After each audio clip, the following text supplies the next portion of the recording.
here in California are helping pull survivors from the historic flooding. Joining us now to talk about the emergency response in Texas and Louisiana is retired Marine Corps Lieutenant Colonel Hal Kempfer. What do you think about what you're seeing so far in terms of the coordination, in terms of the resources that are being brought to bear?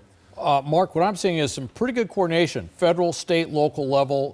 One thing is at the local level, there seems to be a lot of good information flow, a lot of good information sharing, and you're seeing them basically bringing everybody together and getting those resources out there. This is a catastrophic situation, but when you look at how they brought all these resources to work together and how they're getting it out there, it looks pretty good from all the things I can see. Most of the pictures that we've seen are neighbor helping neighbor or people from outlying areas coming in with their boats.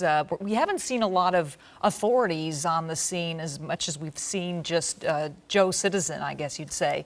But you said there is a lot going on in the background in terms of a national government response. Well, Michelle, what you're seeing in the background is they're all talking. And in some cases, it is literally self-help. It's neighbor self-help, which is actually, that is a program, which is help your neighbor and do this stuff. They have what's called the Cajun Navy, which is this volunteer effort where people literally, in some cases, launch the boat from their driveway, which was flooded, and they go out there and they pick up people and they take them to places, and then from those places, they sometimes get moved to other places. But it is all being coordinated. It's working pretty well.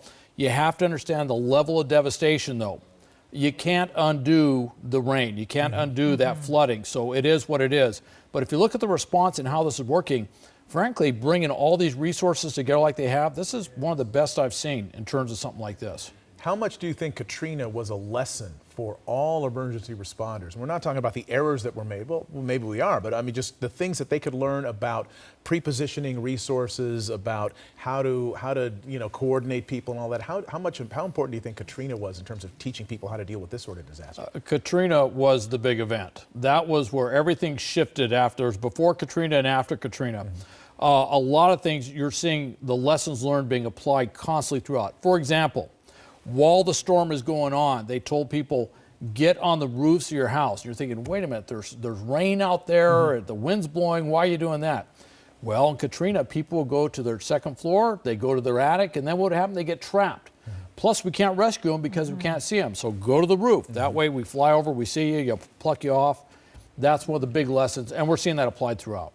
Okay. Very good. Hal Kempfer, thanks so much for being in tonight. Thanks for joining us. Appreciate it.